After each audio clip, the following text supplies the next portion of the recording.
Et bonjour, bonsoir à tous. 210e édition du Rond-Point 2.0, une édition un peu particulière puisque nous serons en différé. Cette émission est enregistrée le 1er avril 2024. Elle sera diffusée, sauf guerre nucléaire, sauf effacement total de l'humanité, en théorie le 9 avril de cette même année. Pour des raisons techniques, des raisons de décalage horaire, etc. Mais nous sommes ravis d'accueillir Nicolas de la chaîne Village Russie sur YouTube. Vous trouverez les liens dans la description de cette vidéo. Pour m'accompagner ce soir ou ce matin, selon l'heure à laquelle vous regarderez cette vidéo, et c'est très étrange parce que j'ai l'impression d'être dans la DeLorean. Nous serons dans les commentaires au moment où cette émission va passer. Mais voilà, nous serons les gens du passé déjà. Nous le verrons. C'est assez étrange, mais le projet est intéressant par rapport à ce qu'on fait d'habitude. Je salue pour commencer. On va essayer de tout faire tenir en 1 heure et demie. Donc je salue pour commencer mes camarades. Dame Mélanie. Clin d'œil du chef. Bonjour, mon cher Martial, mon cher Pierre-Yves et donc Nicolas que je viens de rencontrer.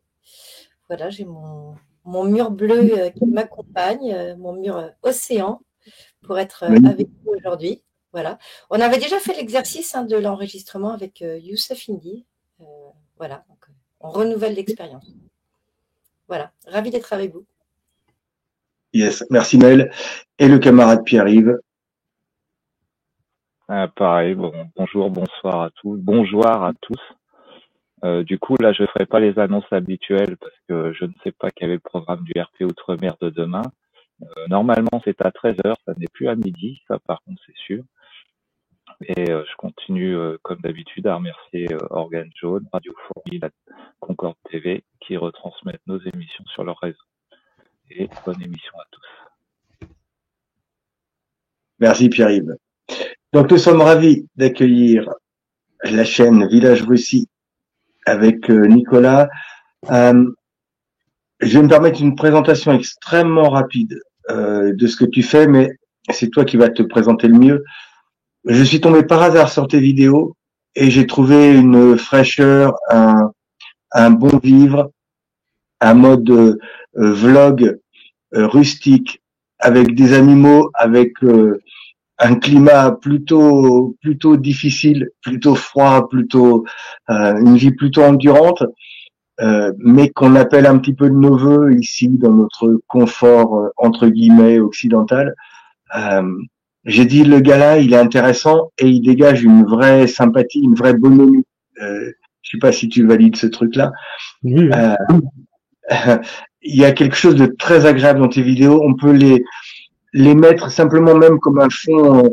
On est en train de faire une tâche quotidienne et on met un fond de ta vidéo et la vie elle est plaisante. Il y a quelque chose de très agréable, de très lumineux. Des villes flatteries, mais vraiment le ressenti il est là et j'invite les gens à se faire leur idée par eux-mêmes. Également, on va t'assaillir de questions dans cette émission, mais la plupart des réponses, tu les donnes dans tes vidéos. Donc, les gens, soyez curieux et allez voir, c'est un vrai moment paisible, un petit peu hors du temps et hors du contexte actuel. Alors, ma première question, Nicolas, ça va être déjà de te présenter et de ce qui t'a poussé à partir en Russie. Ah, ben là, ça va être long. Alors, déjà, ce que tu dis, on a plein de questions. Ouais, alors déjà ce que tu dis, c'est gentil et puis je fais pas du tout exprès. Tout ce que je veux, c'est pas faire le youtubeur comme les autres avec tout préparé, avec du matériel, avec tout ça. J'ai pas tout ça. Je veux que ça soit le plus naturel possible, évidemment. Et ce que tu dis, je l'ai souvent dans les commentaires justement, des gens qui aiment bien ce que je fais parce que c'est naturel, parce que je monte ma ferme, enfin ma ferme c'est une petite ferme, mais mes animaux, ma vie ici, la vie qui est beaucoup plus dure qu'en France évidemment, mais c'est ce que j'ai choisi, c'est ce que j'ai voulu. Je voulais retourner dans les années 50 un peu, et la Russie c'est ça, à la campagne. La vie de mes grands-parents, c'est ce que je vis. J'ai pas l'eau courante, j'ai pas de toilette, j'ai pas de douche. J'ai le puits qui est à 2 maisons d'ici, j'ai mon puits pour arroser le jardin avec de l'eau sale, mais ça c'est pour le jardin. Les toilettes, bah, c'est dans le jardin. Et la douche, en Russie, on a ce qu'on appelle le banya, c'est-à-dire une petite maison dehors où on fait chauffer, on fait monter la température jusqu'à 80-100 degrés. Et on va se laver dedans et on ressort avec une peau de bébé, en fait. Donc voilà, c'est ça la vie que j'ai. Alors pourquoi j'ai fait ça? Parce que je suis d'origine russe. D'origine, c'est mon arrière-grand-père qui est venu en France en 1906. Et ça m'a toujours attiré, déjà. Et puis j'étais policier en France. Et j'étais militaire, ensuite j'ai été policier pendant 25 ans. Et il y a eu un moment charnière où j'ai rencontré mon ex-femme, je suis divorcé maintenant avec elle, mais mon ex-femme qui est russe. Et en même temps, j'ai eu un ras-le-bol de la police parce que j'estime que je fais partie d'une génération où on rentrait dans la police par vocation, pour aider les gens, et tout ce qu'on me demandait de faire, c'était pas du tout pour ça que j'étais rentré. Donc, il y a eu un moment où j'ai tout plaqué, quoi. Je suis rentré dans le bureau du directeur départemental, j'ai foutu mon flingue sur le bureau, ma carte, et j'ai dit je me casse. Et je suis parti. En quelques jours, je suis parti. Voilà. Et direction la Russie. Alors pourquoi ce choix déjà en premier, ouais. Pourquoi la Russie? Par tes origines Voilà, puis j'avais rencontré mon ex-femme qui m'avait rejoint en France, on s'était mariés, etc. en France. Et puis, en partant de la police, le projet, c'était J'avais déjà été en Russie plusieurs fois, évidemment, et ça, on en parlera peut-être après, pour expliquer ce que c'est que la Russie exactement. Mais c'est exactement le monde que je cherchais.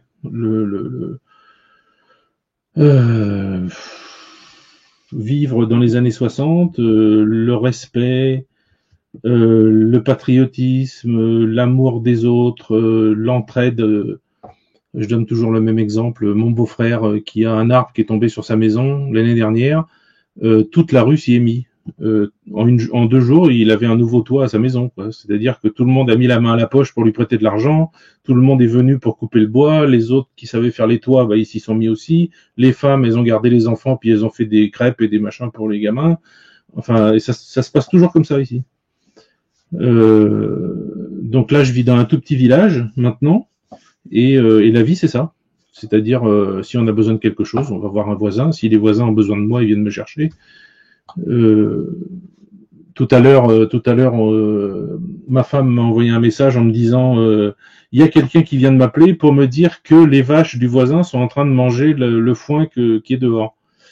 Donc voilà, donc j'ai été mieux couvrir mes bottes de foin, mais ça se passe comme ça, quoi. Et c'est que de la gentillesse partout, et c'est surtout 100% l'inverse de ce qu'on m'a dit depuis que je suis né et qu'on continue à vous dire, en fait. Ça fait combien de temps que tu t'es expatrié? 2013. 2014. D'accord, oui, ça fait 10 ans donc maintenant. Oui, je suis revenu en France un peu à une époque parce que à cause de mes papiers, et quand je suis revenu, malheureusement, j'ai été bloqué par le Covid. J'ai pas pu revenir tout de suite, mais dès que j'ai pu, je suis revenu et voilà. D'accord. Tu parlais russe. Pardon, Mélanie. Attends, je termine avec mon introduction et après on y va. Tu parlais russe auparavant ou tu as appris au fur et à mesure? Non, j'ai toujours pas appris. Je suis toujours nul. Bon, tu dois dépatouiller un petit peu quand même. Oui, je peux aller au magasin, je peux demander quelque chose, j'ai beaucoup de vocabulaire, mais parler avec quelqu'un, une conversation comme on fait là, ça je peux pas. J'ai le défaut, si quelqu'un le fait un jour, il faut m'écouter et il faut surtout pas, si votre femme russe ou d'un autre pays parle anglais, il faut surtout pas parler anglais avec elle parce que en fait, on continue et même maintenant, et on a un langage à nous où il y a un mélange de français, d'anglais, de russe. C'est pas bien. C'est pas comme ça qu'on apprend la langue, en fait. Mauvais exemple. D'accord. Ça va être riche. Je sens que la vidéo, elle va être extraordinaire parce que là, on est tous azimuts. Mélanie, je te donne la parole. Vas-y. Je voulais juste te demander dans quel coin de France tu étais avant de partir. J'étais policier à Caen. Quand? Mais avant j'étais dans le 93. Et j'ai commencé à Paris dans le 9e. Ensuite, je suis parti à Stein dans le 93. Et puis ensuite, je suis parti à Caen. Voilà. Où c'était pas mieux en fait. Et là, en Russie, pour qu'on situe un petit peu, c'est quand même un territoire plus que vaste. Dans quelle région, si tu peux Je suis à 700 km à l'est de Moscou.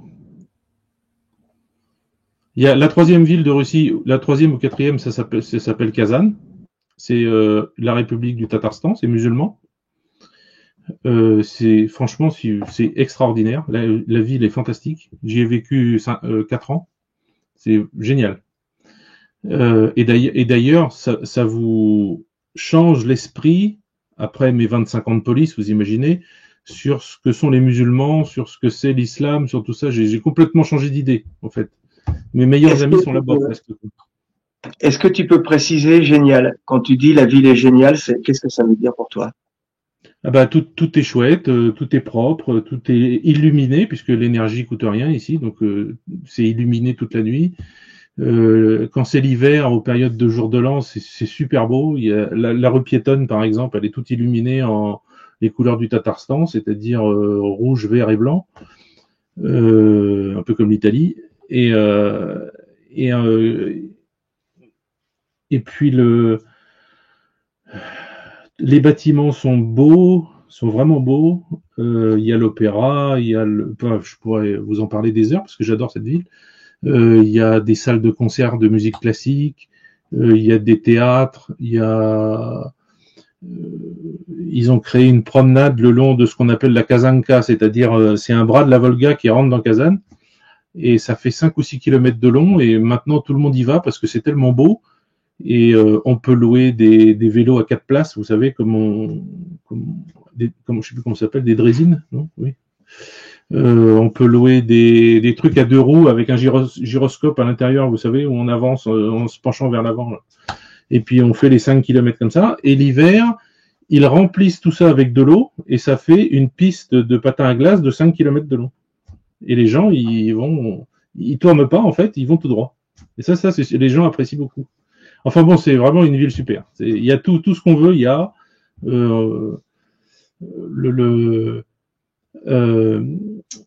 dans le Kremlin, il y a la plus grande mosquée d'Europe qui est là. À 50 mètres, il y a une énorme basilique orthodoxe, et à 50 mètres, il y a un temple juif. Et tous ces gens, ces 3 religions, en fait, quand chacun a des fêtes, les autres participent. Quand c'est Pâques, les musulmans font peindre des œufs aux enfants, et ils les offrent aux orthodoxes. Quand c'est le Yom Kippour, je crois, ou je sais plus quelle fête juive, c'est la même chose. Ils sont invités. Quand c'est le Ramadan, le soir, ils invitent les orthodoxes et les juifs. Voilà. C'est pas du tout le monde dans lequel vous vivez, quoi. Ah non, nous c'est autre chose. Je sais. Waouh, ça attaque fort. Là, tu nous vends trop du rêve. Non, il va falloir qu'on trouve la faille. Il y a quelque chose. Qui va pas. Il y a des choses qui vont pas. Hein. Oui, mais justement, on va essayer d'aborder le maximum de sujets possibles. Mélanie, je t'ai donné ton tour de parole. On va essayer vraiment de faire un ping-pong entre nous pour que ça soit le plus efficace possible. Pierre-Yves, une question pour Nicolas, et voilà, il n'y a pas de cadre donné. On essaie vraiment de ratisser large et des choses qui nous tiennent à cœur. Là encore, comme on est en différé, on ne pourra pas prendre les questions des auditeurs, évidemment. Donc ça va être une simple écoute. On va essayer de vous représenter au mieux. Là, je m'adresse à notre chat. Vas-y, Pierre-Yves. C'est pas vraiment une question, en fait, c'est une constatation parce que j'ai pas mal suivi de tes vidéos sur YouTube et déjà on perçoit une énorme différence par rapport à évidemment ce que tu viens de nous raconter. Il y a aussi le fait que les monuments sur place sont entretenus, chose qui malheureusement chez nous est de moins en moins vraie. Et alors, est-ce que je sais, c'est une question sans être une question. Je vais avancer donc dans l'émission, mais est-ce que à terme la Russie n'aura pas un problème dans le sens où, mis à part ses capacités, comment dire, son potentiel énergétique dont nous on manque totalement, on est obligé de faire venir d'ailleurs, mais elle fonctionne quand même sur le même système que l'Occident, qui est un système de marché, qui est un système de capitalisme en fait. Et ça me faisait penser à ça pour avoir été en Allemagne de l'Est en 89 et plus tard en Pologne, où effectivement j'avais l'impression, étant sur place, de faire un bond en arrière d'une quarantaine d'années par rapport à ce qui existait en France. Et malheureusement, la France, on voit ce qu'elle est devenue depuis. Est-ce que tu ne crains pas que le même phénomène se produise en Russie, mais dans 40 ans, vu qu'il fonctionne quand même, mine de rien, sur le même système que nous? Alors, je pense pas, parce que il faut savoir que la Russie a d'énormes quantités d'énergie en réserve, du pétrole, du gaz, c'est énorme. Et je sais pertinemment qu'ils en gardent pour le jour où personne n'en aura plus. Eux, ils en auront encore. Ensuite, pour ce qui est du fonctionnement, c'est un exemple que je donne souvent. On a un président ici, un dictateur évidemment, hein, puisque c'est ce qu'on vous dit, qui me fait payer 5,56 € d'électricité par mois, alors que je laisse les lumières allumées tout le temps, puisque les animaux dans la grange, ils ont besoin de la lumière. Tout l'hiver, c'est resté allumé. Et puis le gaz, pour me chauffer, ça m'a coûté 20 € pour le mois de janvier. Il faisait moins 35, hein. Donc on chauffe, la chaudière, elle est à fond, hein. Et il fait avec ça, il fait 16-17 dans la maison. Donc c'est tout à fait acceptable.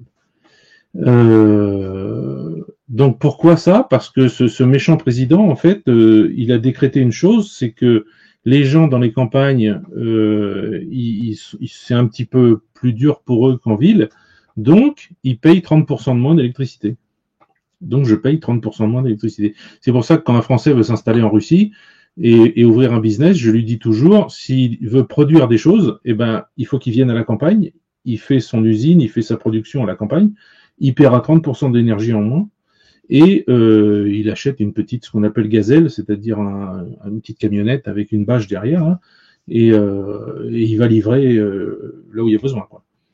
Mais voilà. Mais sinon, pour l'avenir, il y a les centrales nucléaires aussi qui fonctionnent en Russie. Ils peuvent en construire d'autres s'il y a besoin. Le gaz, le pétrole, les énergies renouvelables, non, pas trop, parce que ça fonctionne pas. Enfin, c'est pas que ça fonctionne pas. Déjà, les éoliennes ici, ça marchera pas, parce que l'hiver, on peut mettre toute l'huile qu'on veut, tous les produits qui résistent à moins 35, à moins 40. S'il fait moins 45 ou moins 50, comme il y a des fois ici, ça marche plus. Les panneaux solaires, alors panneaux solaires, j'ai vu qu'il y en avait des nouveaux là qui étaient autochauffants, c'est-à-dire que on peut les mettre non pas sur le toit parce qu'il faut les déneiger à la main s'il y a besoin, mais dans le jardin, et ils prennent l'énergie, un petit peu de l'énergie qu'ils récoltent, et ils se chauffent eux-mêmes pour que la neige ou la glace fonde. Mais bon, quand on paye 5,56 € par mois, est-ce que je vais m'emmerder à acheter des panneaux solaires? Non. Je crois pas. J'y avais pensé. Avec ma femme, on a dit on veut être autonome, on veut faire tout nous-mêmes, tout ça. Mais franchement, qu'est-ce que je vais m'embêter? Non. Merci Nicolas. Mélanie, ta question suivante. Ton micro, s'il te plaît. Alors peut-être je vais condenser plusieurs questions. J'aurais aimé, toi, au moment de ce qu'on a appelé la crise des Gilets jaunes, je ne sais pas si c'est une crise, mais bon, de l'élan populaire des Gilets jaunes. Toi, j'imagine que tu étais en Russie à ce moment-là. Non, j'étais en France. Ah, t'étais en C'est France la période où je suis revenu pendant 2 ans en France. Ah oui, d'accord. D'accord. Alors, est-ce qu'en tous les cas, est-ce que tu peux nous dire si les Russes s'y sont intéressés, si ça a été perçu ou Oui, si oui. c'est loin pour eux? Oui, on m'en Et parle encore. Hein. ouais. Est-ce que tu as senti qu'il y avait éventuellement une source d'inspiration? Non. Pas du tout, d'accord. Et puis, justement, c'est toujours intéressant quand on sort d'un endroit et qu'on y revient, on a un regard plus neuf et avec plus de distance. Donc, c'est peut-être plus facile pour toi de voir l'évolution de la France depuis la Russie de loin ou quand tu y reviens. Est-ce que, alors on est là pour parler de la Russie, mais ça m'intéresse aussi d'avoir ton regard parce que Oui, mais c'est vrai ce que tu dis. Comment est-ce que tu perçois voilà, cette évolution comme ça de loin ou même quand tu reviens? Et est-ce que les gens autour de toi font la distinction entre les gens qui nous dirigent et le peuple français? Alors là, 100%. 100%. Les gens, je connais des grands-mères qui...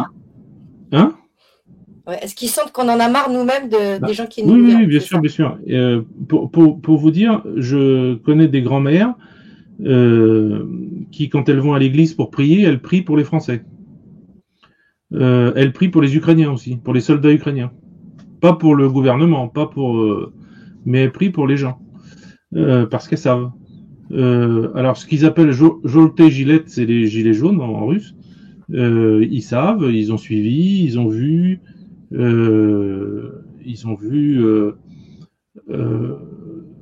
Ce que je réponds des fois à certains commentaires sous mes vidéos qui sont un peu agressifs, c'est ce que des Russes m'ont dit au début, et je l'ai pris pour moi maintenant, et c'est vrai.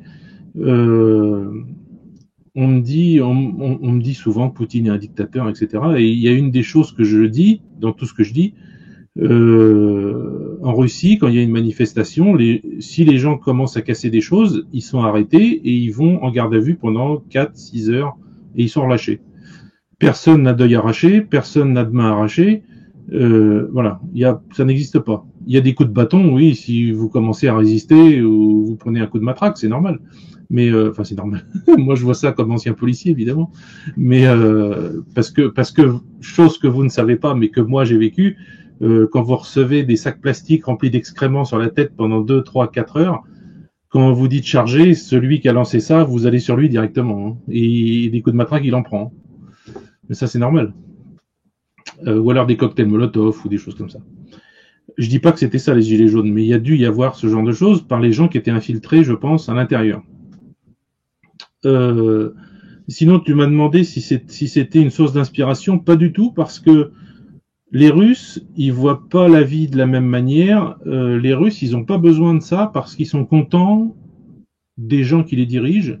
Ils sont, à part certaines choses comme le médical où il y a eu des bêtises de fait, mais c'est là que je vois une grosse différence avec la France, c'est quand il y a une bêtise de fait, en France, on continue la bêtise. Tandis qu'en Russie, il y a une bêtise de fait, quand ils voient qu'il y a la bêtise qui a été faite, ils reviennent en arrière, en fait. Par exemple, une ministre que ma femme déteste, je sais plus son nom, mais bon, peu importe, elle a voulu faire comme en Europe, il y a une quinzaine d'années, fermer tous les petits trucs médicaux dans tous les villages, les petites villes, et tout centrer au même endroit. Ça faisait faire des économies, je sais pas quoi. Et évidemment, il y a plein de gens qui sont morts parce que 2 heures quand vous faites un AVC pour aller, ça va pas, etc., etc. Bon, depuis, la Russie a fait exactement l'inverse, c'est-à-dire qu'ils donnent des primes aux médecins et aux infirmières qui s'installent à la campagne. Et ils ouvrent des points médicaux, comme il y a dans le village juste à côté de chez moi, là. Pas dans mon village, mais à côté, il y a un point médical avec une infirmière. Enfin, c'est pas une infirmière. En Russie, il y a infirmière, un niveau au-dessus et médecin. Il y a 3 niveaux en fait. Et alors je sais plus le nom. C'est le niveau du milieu, la fille qui est là. Et donc elle s'occupe des personnes âgées qui viennent la voir. Elle doit aller visiter les gens malades dans la journée, etc., etc. Donc ça, c'est ils reviennent sur des choses où ils s'étaient trompés. Ça, je trouve ça bien. Sur le thème, parce que ça faisait partie de mes questions, comment se passe l'accès aux soins? Est-ce qu'il y a des plateaux techniques? C'est pour essayer de comparer nos deux sociétés. Mais par exemple, est-ce que pour avoir une consultation par un médecin, avoir une radio ou un scanner, ou avoir accès à des médicaments, c'est quelque chose de pratique dans la zone géographique où tu es? Euh, Est-ce que, par exemple, quelqu'un qui se casse la jambe peut avoir rapidement des soins, un plateau technique de radiographie, un bloc opératoire et des soins de suivi? Est-ce que c'est fonctionnel à l'endroit où tu te trouves? Alors, la médecine, c'est gratuit. Il y a pas de, on paye pas rien sur le salaire. On a déjà pour commencer, en Russie, on donne 6% de son salaire comme impôt. C'est tout. Il n'y a pas autre chose. Moi, je paye 6% d'impôt sur ce que je gagne. Oui, c'est pas grand-chose. Hein. Et pour compléter, mes impôts locaux, c'est 9 € par an. J'ai une maison avec 1 hectare de terre. Donc la médecine, c'est gratuit. C'est l'État qui paye tout. C'est gratuit. Mais les gens, il y a une deuxième médecine qui s'est mise en place, c'est une médecine payante. Alors, parce que c'est payant, certains pensent que c'est mieux. J'ai pas vu que c'était mieux. Qu'est-ce que je voulais dire? Il y a des trucs négatifs parfois. Par exemple, mon neveu s'était cassé le bras et il a été à l'hôpital et l'infirmière lui a donné une liste et sa mère devait aller acheter le plâtre, les bandes à la pharmacie, quoi. Et elle a dit, mais il n'y a pas de budget à l'hôpital? Ben non, on n'a plus de budget. Bon, là, point négatif. Par contre, la médecine est excellente. Les médecins, je ne sais pas comment l'expliquer parce que je ne suis pas docteur, mais je vois que la médecine, c'est pas la même. C'est beaucoup plus de physiothérapie, c'est beaucoup plus de... Quand vous êtes malade, vous pouvez aller gratuitement, c'est le médecin qui vous envoie, dans des sanatoriums pendant une semaine, 15 jours, un mois, s'il y a besoin. Des sanatoriums spécialisés dans le foie, dans le cœur, dans ça. Et là, on vous soigne, on vous donne à manger ce qu'il y a, dans l'obésité, dans tout ça. Et en fait, c'est gratuit, sauf, par exemple, j'ai eu le cas il n'y a pas longtemps d'un gamin ici que des Français, avec ma chaîne, je m'occupe des Français font des dons pour les enfants ici qui sont pas très bien lotis, on va dire.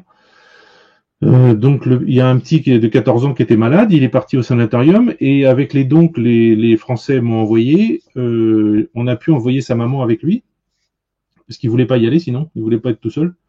Donc sa maman y a été, ils ont loué une chambre à 2 personnes, il a fait tout son truc pendant un mois, comme des choses par exemple comme il m'a raconté, on est sur une chaise, on place ses bras dans des bacs de cuivre, on place ses jambes dans des bacs de cuivre et il y a un fin courant électrique qui passe. Ça fait partie de la médecine russe. Apparemment, ça fonctionne. Quoi d'autre encore? Beaucoup de massages, beaucoup de choses comme ça. Moi, j'avais vu un truc sur des cliniques également qui faisaient pratiquer le jeûne pour certaines pathologies. Ouais. Là, on le fait en ce moment. Avec des systèmes un peu, disons, qui reposent sur une médecine empirique, qui demande peu de moyens. Mais je me permets de reformuler ma question. Au niveau vraiment des plateaux techniques, presque technologiques, mais est-ce que toi, ta notion qu'on a facilement accès à des scanners ou des IRM ou à des blocs opératoires? Mais je sais pas si tu as la réponse. Hein. Mais est-ce que ça, c'est possible pour un patient ou est-ce qu'il faut faire beaucoup de routes pour avoir de l'imagerie médicale simplement? Par exemple, ça, c'est un marqueur social quand même. Alors, certains appareils sont ici dans la ville de 32 000 habitants à côté de chez moi. Mais d'autres, dont je crois c'est l'IRM, mais je suis pas sûr, c'est l'espèce de gros cercle là où on passe au centre là, c'est ça. Ça, il faut faire une centaine de kilomètres pour aller à l'ancien grand centre médical qu'avait créé justement cette femme avant et qui existe toujours. Et là, il y a des spécialistes et tout ça, et les médecins d'ici vous envoient là-bas. Ou alors, en Russie, ce qu'on peut faire, c'est pas aller voir un médecin, un spécialiste, y aller, prendre rendez-vous, et puis c'est tout. Et ça va vous faire rire, ce que je vais vous dire, mais souvent les gens vont à la médecine payante parce que la médecine gratuite, c'est trop long d'attendre. Et trop long d'attendre, c'est une journée. Et je me rappelle qu'en France, j'avais dû attendre 10 mois pour voir un dentiste, j'avais dû attendre 12 mois pour voir un dermatologue, enfin bon. Donc quand je leur dis ça, ils me disent comment c'est possible? Voilà, je sais pas, c'est comme ça. Et donc pour finir sur ça, la médecine, les médecins sont très bons. Malheureusement, j'ai appris qu'il y en a de plus en plus qui vont à l'école de médecine, qui veulent être chirurgie plastique, etc., pour gagner plus d'argent, et de moins en moins qui veulent aller dans les campagnes. Mais j'ai cru comprendre, mais ça je suis pas sûr, que le gouvernement russe a fait un plan où, puisque c'est l'État qui vous paye vos études, vous devez donner 10 ans à l'État et aller, avant de faire ce que vous voulez, vous devez aller 10 ans à la campagne ou faire ce genre de choses. Voilà. Mais je suis pas sûr, je sais pas si c'est en place maintenant ou ils en ont parlé, je sais pas. Ok, merci Nicolas. Je crois qu'on aurait dû faire un live de 30 heures. On va être un petit peu court, mais bon, on va faire au mieux. Pierre-Yves, pour ta question suivante. Oui, en fait, ce sera pas une question suivante, c'est juste une précision de ma question précédente. Tu disais que beaucoup d'étudiants en médecine se lancent dans la chirurgie esthétique. Alors, par contre, effectivement, le fait de donner 10 ans de sa vie quand l'État paye ses études, c'est ce qui fonctionnait pour l'armée en France. Et ça avait été étudié d'ailleurs pour le civil parce que justement, il y avait un manque dans les campagnes, mais en fait, ils ont diminué le numerus clausus, qui fait que de toute façon, qu'il y ait moins de médecins, c'est normal. Mais ma question précédente, quand je parlais d'évolution dans le confort en Russie et avec 40 ans de retard par rapport à l'Occident, c'est justement ça auquel je faisais allusion. C'est-à-dire que plus de confort arrivant, les gens ont moins de soucis immédiats et peuvent plus facilement projeter leurs fantasmes dans la société qui existe parce que c'est un peu ce qui s'est passé chez nous. Et du coup, on en arrive au LGBTQ+, etc. Et j'ai malheureusement peur que c'est ce qui risque, alors sauf événement, bien sûr, et là, il y en a pas mal en ce moment, qui font que tout le monde prend un peu conscience qu'il va peut-être falloir revenir à des choses un petit peu plus terre à terre et un peu plus de bon sens. Et peut-être que justement, l'exemple occidental empêchera la Russie de tomber dans ces travers-là. Mais c'est ce que je voulais mettre en avant tout à l'heure, avec 40 ans de retard. Est-ce que la Russie fonctionnant mine de rien sur à peu près le même schéma que l'Occident il y a 40 ou 50 ans, ne risque-t-elle pas dans les mœurs d'évoluer aussi favorablement que nous? Ben, je pense pas parce que déjà, il y a une chose. La jeunesse russe, il y a 20 ans, le truc cool, c'était de picoler comme un trou et d'être bourré. Aujourd'hui, c'est fini. Aujourd'hui, les jeunes Russes, de plus en plus, ne boivent pas, font du sport, parce qu'ils ont compris que les filles, elles préféraient les mecs bien foutus que les alcoolos débiles. Donc ça, c'est une chose. Ensuite, il y a la religion qui est très, très, très, très importante, qui est suivie par les jeunes aussi. Quand je vais à la messe ici, c'est plein. Il y a des jeunes, des bébés, des petits, des jeunes, des vieux. C'est plein. Quand on y va dans la journée, on croise des gens en permanence, c'est ouvert tout le temps. Il y a des gens qui viennent prier de tous âges, et ça fait partie de tout ça. Donc tout le truc LGBT machin, ça n'arrivera jamais ici. La Russie, les Russes appellent l'Occident dirmocratie. Ça veut dire dirmo, c'est la merde. Donc c'est comme ça qu'ils disent. Et donc on va le garder celui-là. Et ils veulent pas, ils n'en veulent pas. Ils ne veulent pas de la démocratie de l'Occident. Ils n'en veulent pas. Ils voient les mensonges, ils voient tout ça. Alors que eux, ils ont des gens. Je vois comment. Bon, on peut parler du président, mais on peut parler aussi des gens qui sont en dessous. Par exemple, le maire de la ville d'à côté de chez moi. Je suis copain avec l'ancien maire, mais il y en a un nouveau qui est là, et je vois comment ça fonctionne. Ils ne mentent jamais. Ils peuvent pas. Si jamais ils mentent une seule fois et que ça se sait, la Russie, ça marche. J'ai toujours dit ça. La Russie, ça marche sur la honte. C'est-à-dire, les gens ne font pas de choses comme mentir, comme bon, il y en a hein, qui mentent, il y en a qui magouillent, il y en a. Mais je parle de la grande partie des gens ne font pas ce genre de choses parce qu'ils ne veulent pas avoir honte. Surtout pas. Par exemple, si un jeune vole dans un magasin, ce qui n'arrive jamais, ils appellent pas la police, ils font la photo, ils la mettent sur la porte avec marqué voleur, et vite la famille du jeune devient au courant de ce qui s'est passé, par les gens, par les voisins, par tout ça, et c'est limite s'il faut pas qu'ils déménagent, quoi. Parce que plus personne ne leur parle, les gens ont honte, déjà les parents ont honte, ça marche comme ça. Donc, je pense pas que dans 40 ans ça change. Les gens laisseront pas faire, le gouvernement laissera pas faire. Je pense pas.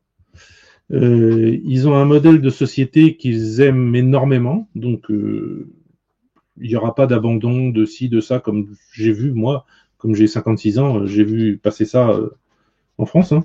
On a tout abandonné, on a tout laissé. Oh, c'est pas grave. Ben non, c'est pas grave, mais voilà, le résultat, on l'a aujourd'hui. Voilà, il n'y a pas.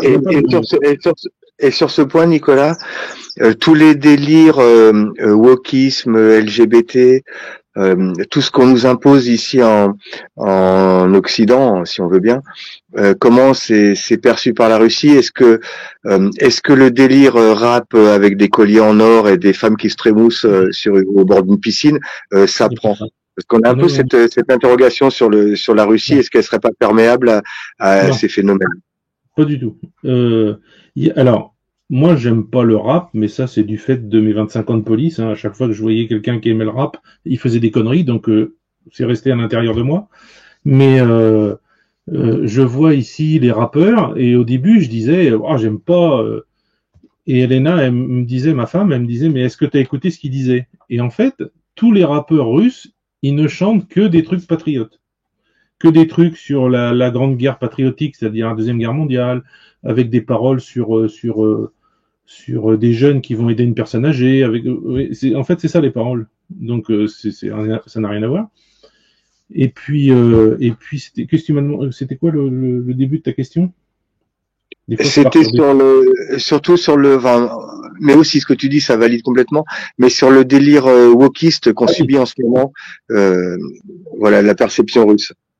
Eh ben, vous êtes des dégénérés. C'est ce qu'ils disent, c'est le mot qu'ils utilisent. Et non, il n'y a pas de ça ici. Alors, pour mettre un terme à tout ce qui se dit sur la Russie, tous les mensonges qui sont dits à la télévision française, parce qu'on m'envoie les extraits des vidéos, des émissions LCI, tout ça. La Russie, c'est pas un pays homophobe, pas du tout. C'est juste un pays, c'est la vérité ce que je vous dis, hein, c'est juste un pays qui a fait une loi où il est interdit de faire la promotion de l'homosexualité, LGBT et tout ça aux mineurs. Quand vous avez 18 ans, comme l'a dit Poutine encore il n'y a pas longtemps, vous faites ce que vous voulez. Vous pouvez être ce que vous voulez. Vous pouvez vous faire greffer une bite sur la tête si vous voulez. Mais bon, évidemment, dans la rue, vous serez regardé. Enfin bon, ça se passera pas peut-être très bien.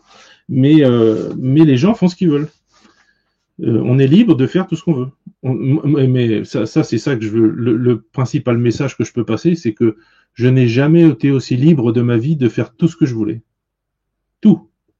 Demain, j'ai envie de faire du chien de traîneau.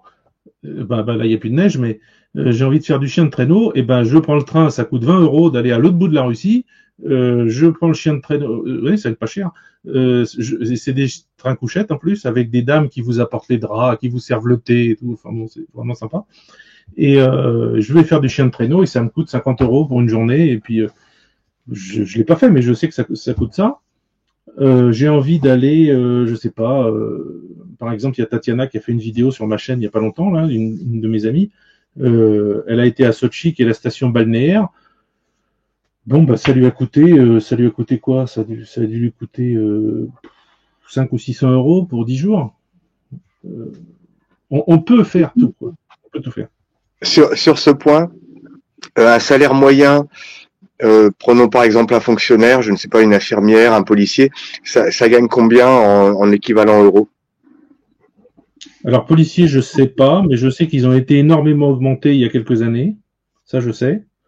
Pour arrêter la corruption, et ça a fonctionné parce que avant, les policiers étaient très corrompus. On pouvait, pour pas avoir d'amende, donner un billet dans son passeport et le billet disparaissait. Ça n'existe plus. L'État russe a mis fin à tout ça. En fait, ça a été assez simple, c'est que quand vous arrêtez quelqu'un et que vous lui mettez un PV, il faut qu'il monte dans la voiture de police avec vous. Et à l'arrière, là, derrière, il y a une caméra qui filme. Et si jamais on voit un passement de main de quelque chose entre les deux, le policier, quand il rentre, il est tout de suite convoqué. La personne, elle est aussi convoquée. Enfin bon, il y a une enquête qui est faite. Donc, du coup, ils ont arrêté. Et il y a beaucoup de policiers non corrompus qui sont arrivés dans la police, des jeunes. Et les gens qui voulaient proposer de l'argent, ça s'est rapidement su qu'ils avaient été arrêtés pour corruption. Donc, du coup, bah, les gens, ils donnent plus, quoi. Donc, ça a arrêté tout. Ça a tout arrêté. Donc, et sinon pour les salaires, ben, le salaire moyen, ça dépend d'où on habite en fait. Je dirais que le salaire moyen à Moscou, c'est à peu près 75 000 à 100 000 roubles par mois, donc 750 à 1000 euros par mois. Le salaire moyen à Kazan, c'est 45 000 roubles par mois, donc à 450 euros par mois. Et le salaire moyen ici où je suis, c'est 20 000. Alors tout est relatif, hein, parce que à Moscou, louer un appartement, ça coûte 650 euros par mois. C'est hyper cher. Et moi, ma maison, je l'ai payée 3500 euros. Voilà. Donc, c'est pas. Oui, d'accord. Et donc, par exemple, pour qu'on se fasse une idée, un café ou une baguette de pain. Ben, il n'y en a pas. Il n'y a pas de baguette. D'accord. 500 grammes de pain, par exemple. Ben, ça coûte 35 centimes. 35 roubles. Donc, ou 45 roubles, je sais plus. Enfin, 35 centimes d'euros. D'accord. Oui, donc c'est largement moins cher qu'ici. Ouais. Nous, on a 200 grammes de pain pour 1 euro, quoi. Ouais, c'est cher. Oui. D'accord, c'est bien, c'est très éclairant. Je donne la parole à mes camarades. Mélanie, ta question suivante. Oui, alors juste parce qu'on parle de ça, 1 rouble par rapport à l'euro, c'est quoi l'équivalent? C'est 100 à peu près 100. Ça a bougé là, c'est peut-être 96 maintenant. Enfin, je divise par 100, enfin, ou multiplie par 100 toujours parce que c'est à peu près quoi. Attends, 1 rouble égale 100 euros ou 100 euros égale 1 rouble? Non, 100 roubles, c'est 1 euro. 100 roubles, c'est 1 euro. D'accord. Ma maison, je l'ai payée 350 000 roubles. Donc c'est pour ça que je dis 3500 euros. D'accord. C'est impensable ici. Hein. Voilà. Là, je sais. Ouais. Ouais, non. Alors, écoutez, j'avais noté des questions, puis il y a beaucoup de choses qui ont été dites au fur et à mesure.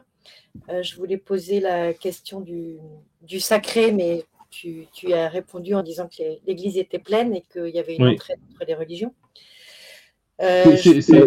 Pardon Mélanie, pardon de te couper. Oui. C'est tout orthodoxe ou toi tu es d'une région où il y a des musulmans, est-ce qu'il y a des catholiques? Catholique, je connais une seule église catholique qui est à Kazan, c'est tout. Je n'en connais pas d'autres. Il y en a peut-être à Moscou, tout ça, mais moi j'en connais qu'une seule. Donc il n'y a pas beaucoup de catholiques. Tout le monde est orthodoxe. Il y a, par exemple, le Tatarstan, c'est musulman, mais Kazan, c'est 85% de Russes orthodoxes et 20% et 15% de musulmans. Par contre, tout le reste de la République du Tatarstan, c'est que les villages, c'est que des musulmans presque. Et tout le monde vit en harmonie. Et la cohabitation entre les gens, tu disais, se passe très bien. Ah, fantastique, les mariages entre religions, tout ça, tout. Une fille musulmane qui se marie avec un orthodoxe. Alors, il y a les grands-parents qui chouinent un peu des fois, qui sont pas contents, mais bon, ils font quand même.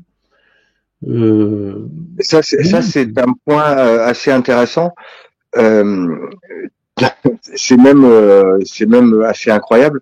On sait que c'est problématique en France. Les mariages entre chrétiens et musulmans, c'est compliqué, même si c'est un non-dit de la société, mais c'est très compliqué.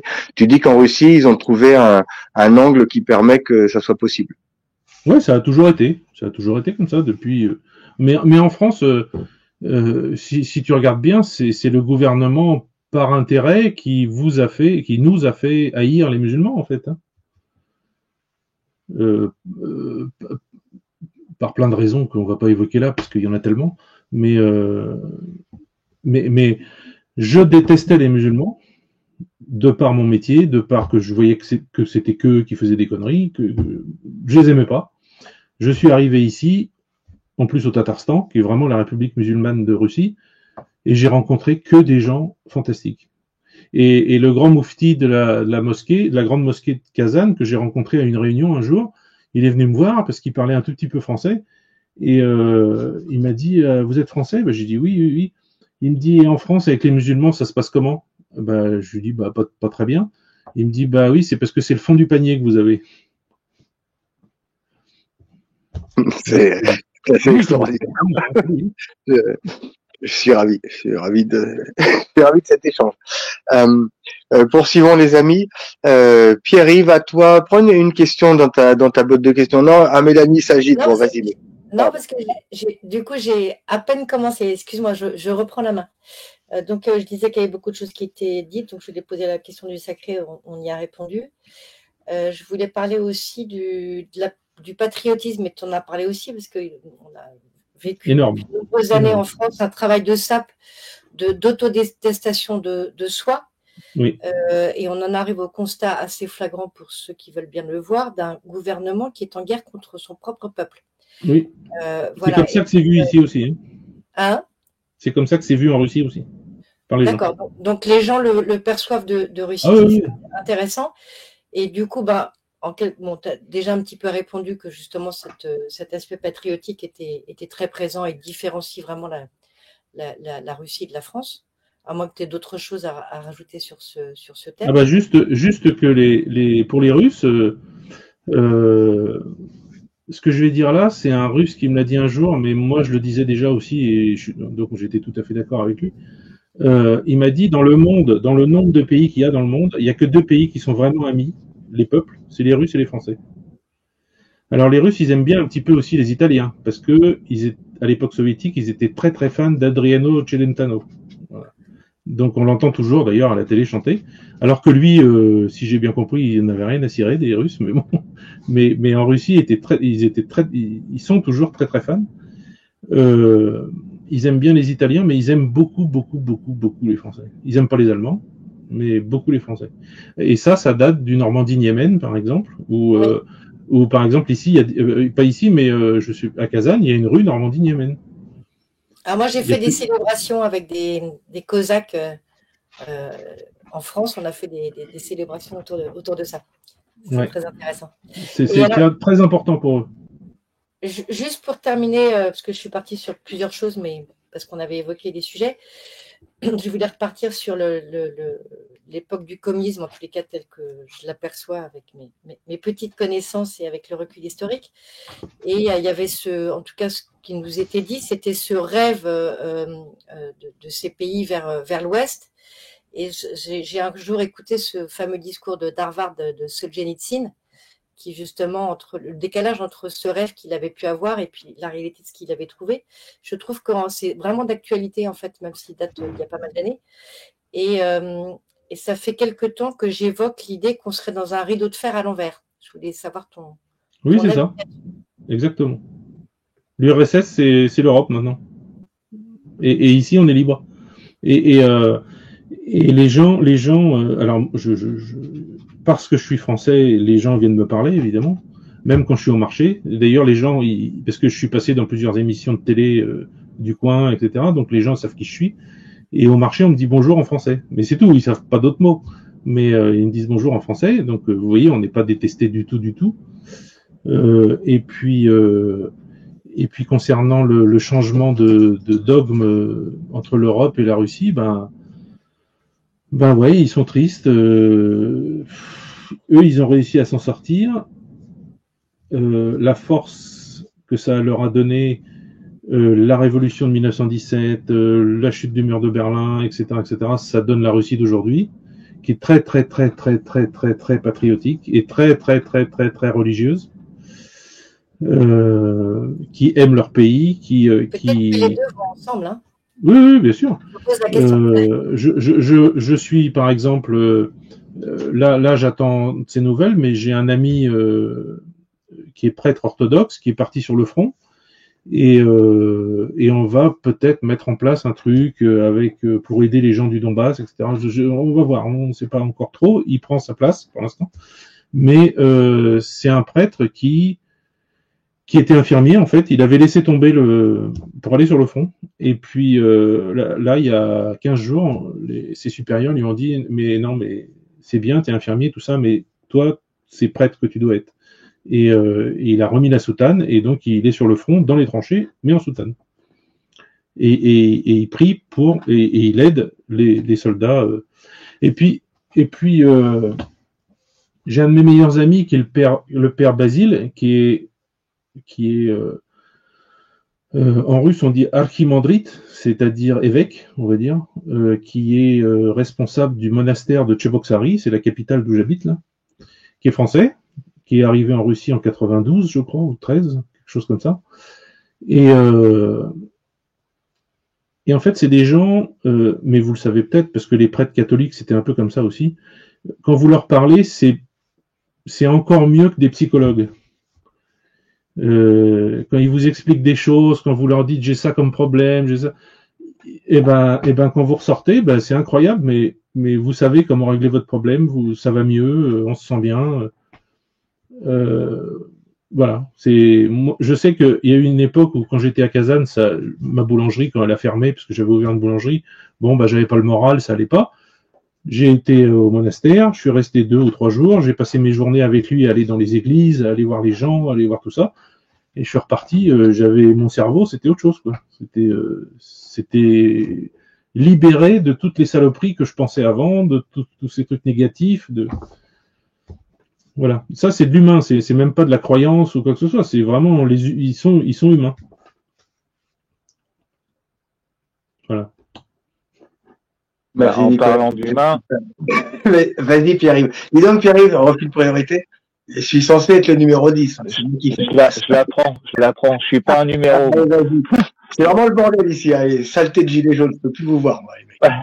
En parlant d'humain, je voudrais mettre en avant justement une de tes initiatives que je trouve très intéressante, mis à part celle qui est en cours de mise en place avec le prêtre qui est sur le front. Et cette initiative que je trouve très intéressante, mais de toute façon j'invite tout le monde à aller voir les vidéos sur YouTube, tout qui est expliqué, tous les liens sont sur place, voilà.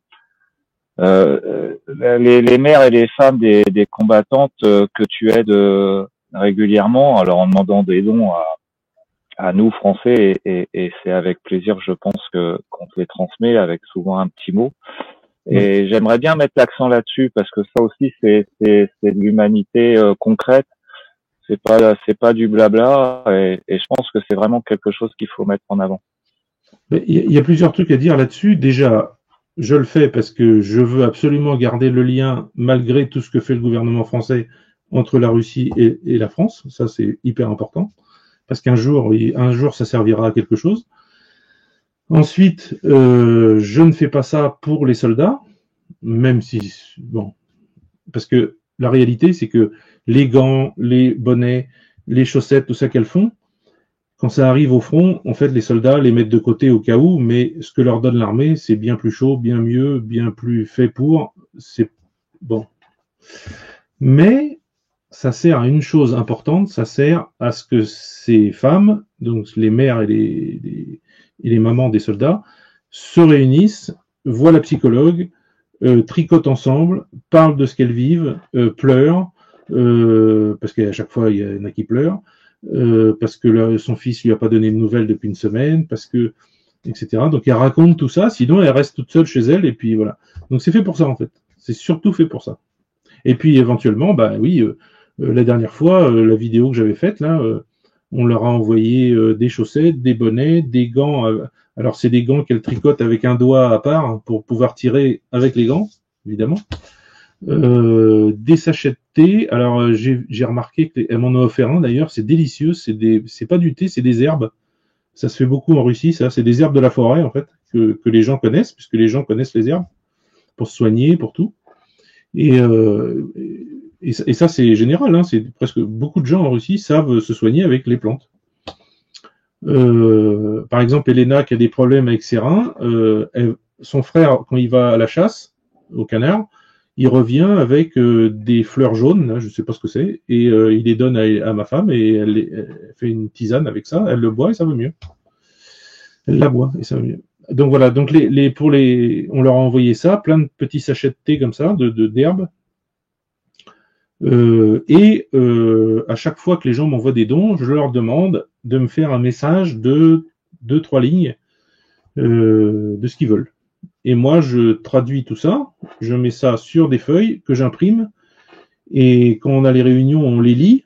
Alors là, tout le monde pleure, 100% à chaque fois, parce que les Français disent qu'on est avec vous, que vos enfants et vos maris défendent le monde libre, que les Français, c'est pas Macron et on vous soutient, etc.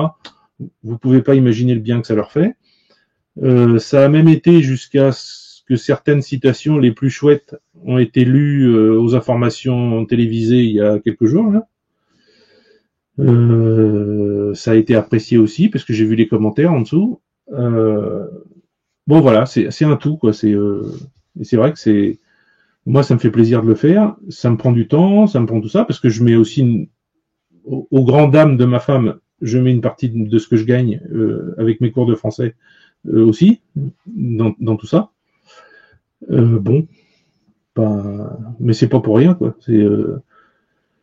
J'ai une personne dont j'ai oublié le nom malheureusement qui avait, je sais pas combien il y en avait, 150 pelotes de laine ou je sais pas quoi dans son grenier. Elle me les a envoyées de France dans un carton de cette taille. Elle a dû payer 300 € de frais de port, je crois. Et si j'avais su, j'aurais dit de pas le faire parce que elle m'a dit j'envoie de la laine. Bon, d'accord. Et donc cette laine est arrivée ici, donc j'étais surpris. Et quand on l'a donnée, elles étaient surprises parce que c'est la première fois quand je leur ai dit que cette laine avait 35 ans, et elles étaient surprises qu'elle n'était pas mangée au mythe. Et en fait, j'ai vu sur les trucs fil d'art, là, c'était marqué anti-mythe. Et bah depuis 35 ans, c'était vraiment de la bonne qualité, quoi. Donc elles étaient enchantées, elles allaient faire des chaussettes et des bonnets, tout ça, de super qualité pour leurs enfants et pour leurs maris. Donc elles étaient contentes. Donc ça leur a amené le sourire, mine de rien. Voilà. C'est extraordinaire. Les amis, la vibration est excellente. Je suis fan. Et je suis fan et c'est terrible parce qu'on parle de guerre, parce qu'on parle des femmes qui ont leur mari, leur fils dans les tranchées quasiment, quoi. C'est quelque chose dont on n'a pas conscience ici et c'est pris avec tellement de légèreté par nos médias que c'en est insupportable. Ces gens-là n'ont aucun respect pour la vie humaine, je parle des médias. Et je voulais t'amener sur cette question, comment l'actualité selon toi, est traité par les médias russes et quel regard ont les Russes sur les médias occidentaux? Est-ce que vous avez des accès? Est-ce que vous avez... nous, de notre côté, ça a été totalement fermé. On est en huis clos. On a une information qui tourne en boucle. Est-ce que tu penses que les Russes ont une ouverture plus grande sur le monde et qu'ils peuvent faire la comparaison entre les informations que eux reçoivent de leurs médias à eux et de ce qui est donné au reste du monde, enfin à l'Occident en tout cas? Alors, en Russie, rien n'est interdit, rien n'est fermé, tout est ouvert, on peut tout voir, on peut voir la télé française, on peut voir LCI, on peut voir BFM, on peut voir tout, rien n'est interdit. Contrairement à ce qu'on vous dit, en Russie, il y a 2 chaînes de télé d'opposition, il y a des journaux d'opposition, qui sont vendus à des milliers d'exemplaires, que les gens lisent, qu'ils aiment, ils n'aiment pas, mais ils s'instruisent. Parce qu'il faut comprendre que les Russes, c'est un peuple, je veux pas être méchant, mais par rapport à ce que j'ai connu en France, c'est un peuple très intelligent. C'est-à-dire qu'ils ont une éducation, quand ils sortent de leurs études, juste un exemple.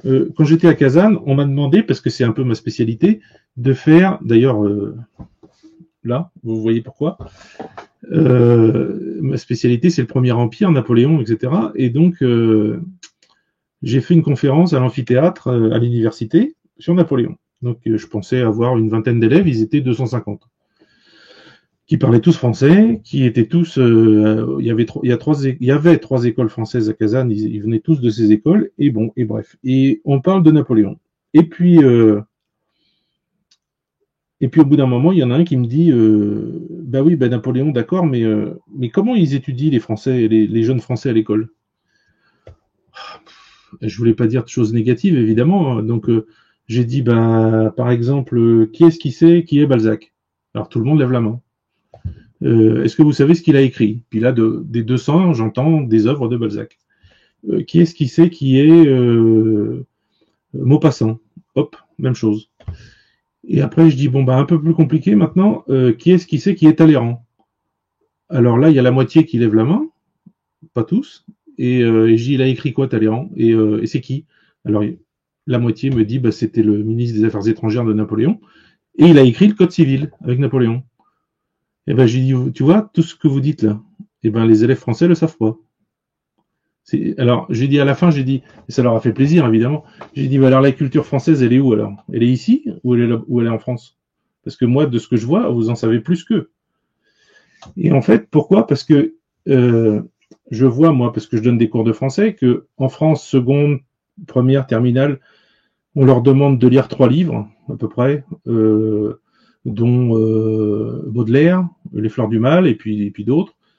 En Russie, c'est 150 livres qu'ils vont lire. Les classiques d'autres pays. Ils en sortent, ils sortent de leurs études avec un cerveau, avec une bonne mémoire, avec des connaissances de toutes sortes.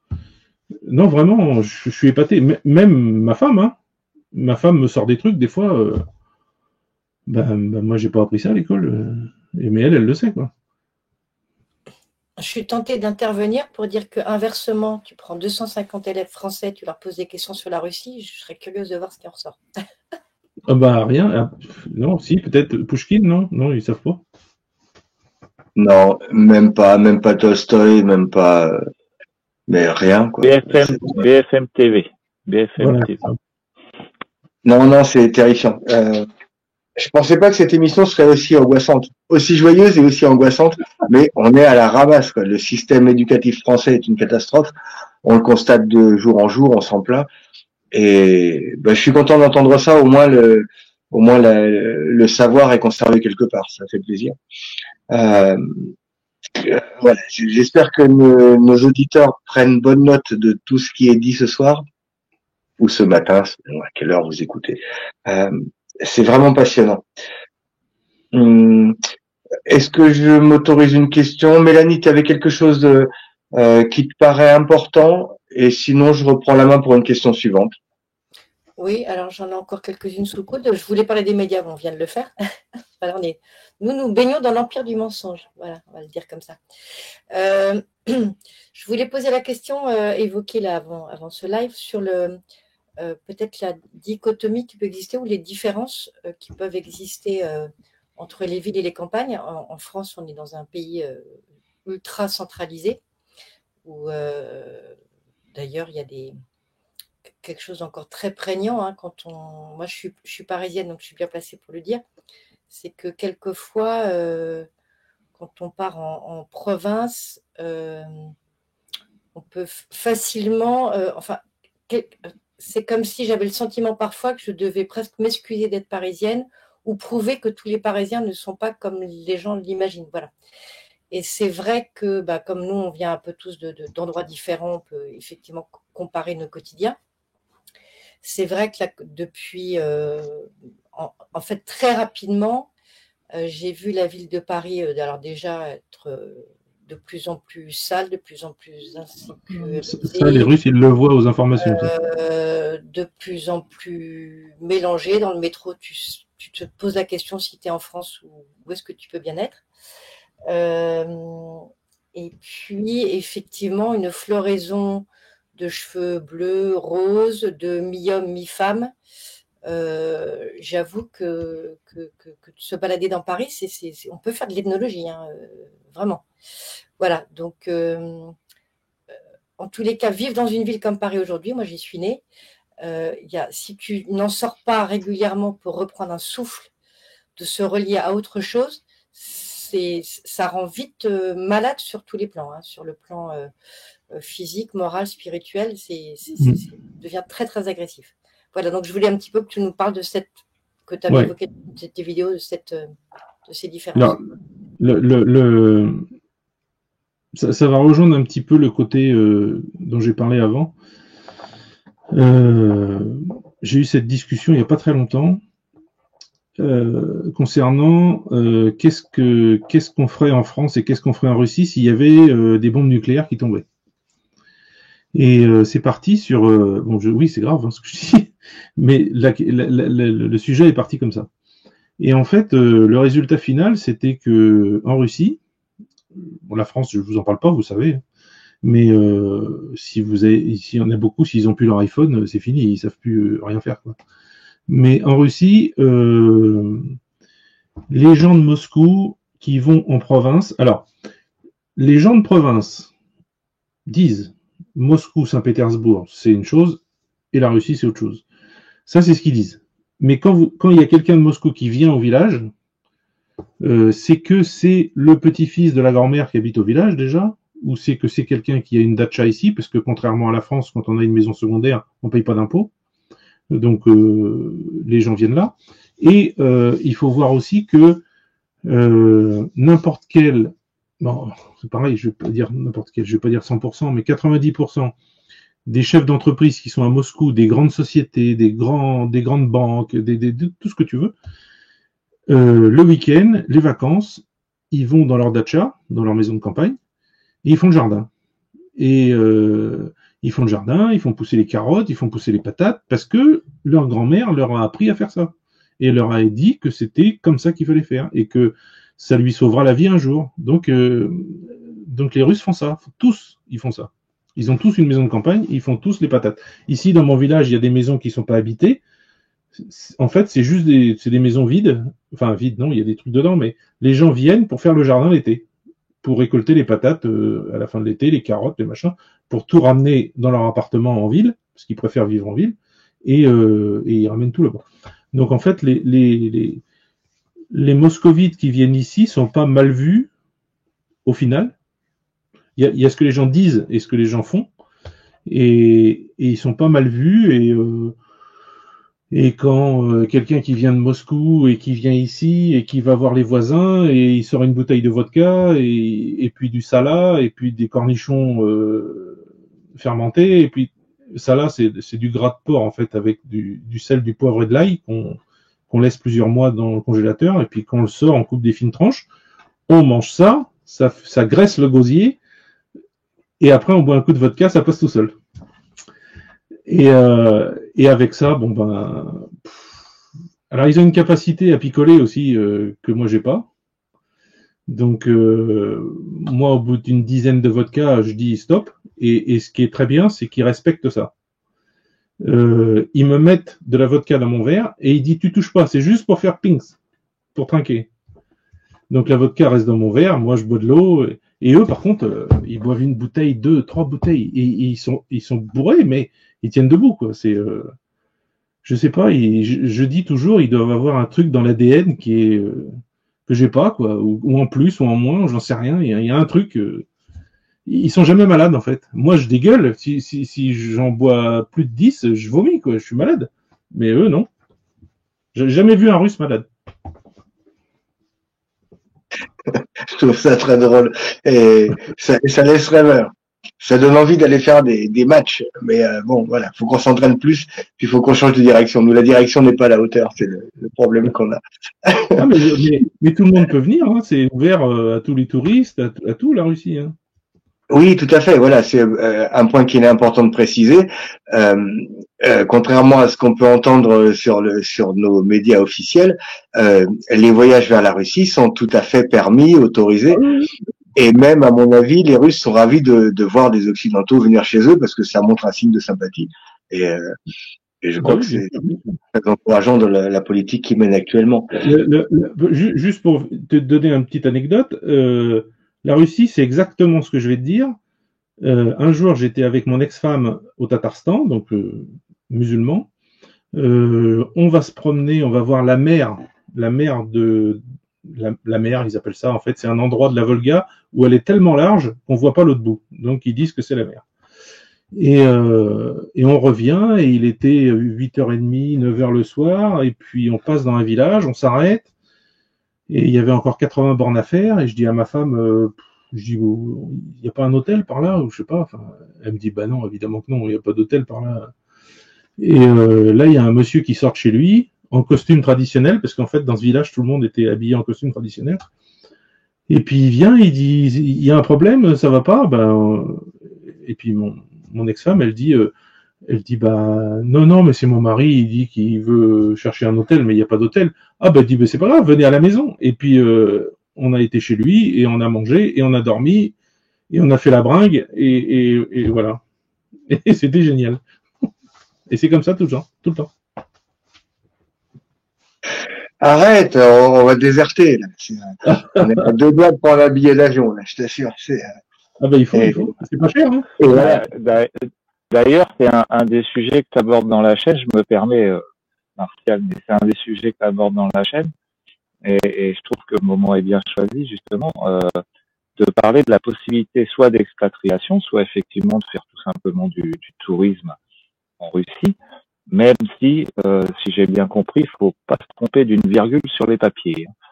Mais ça aussi, c'est ce que je trouve intéressant aussi bien dans la démarche de l'association avec les mères et femmes de combattants que dans cette démarche-là, c'est qu'encore une fois, on va se passer d'intermédiaires et qu'on va pouvoir faire nous-mêmes, les gens de la population normale, j'ai envie de dire,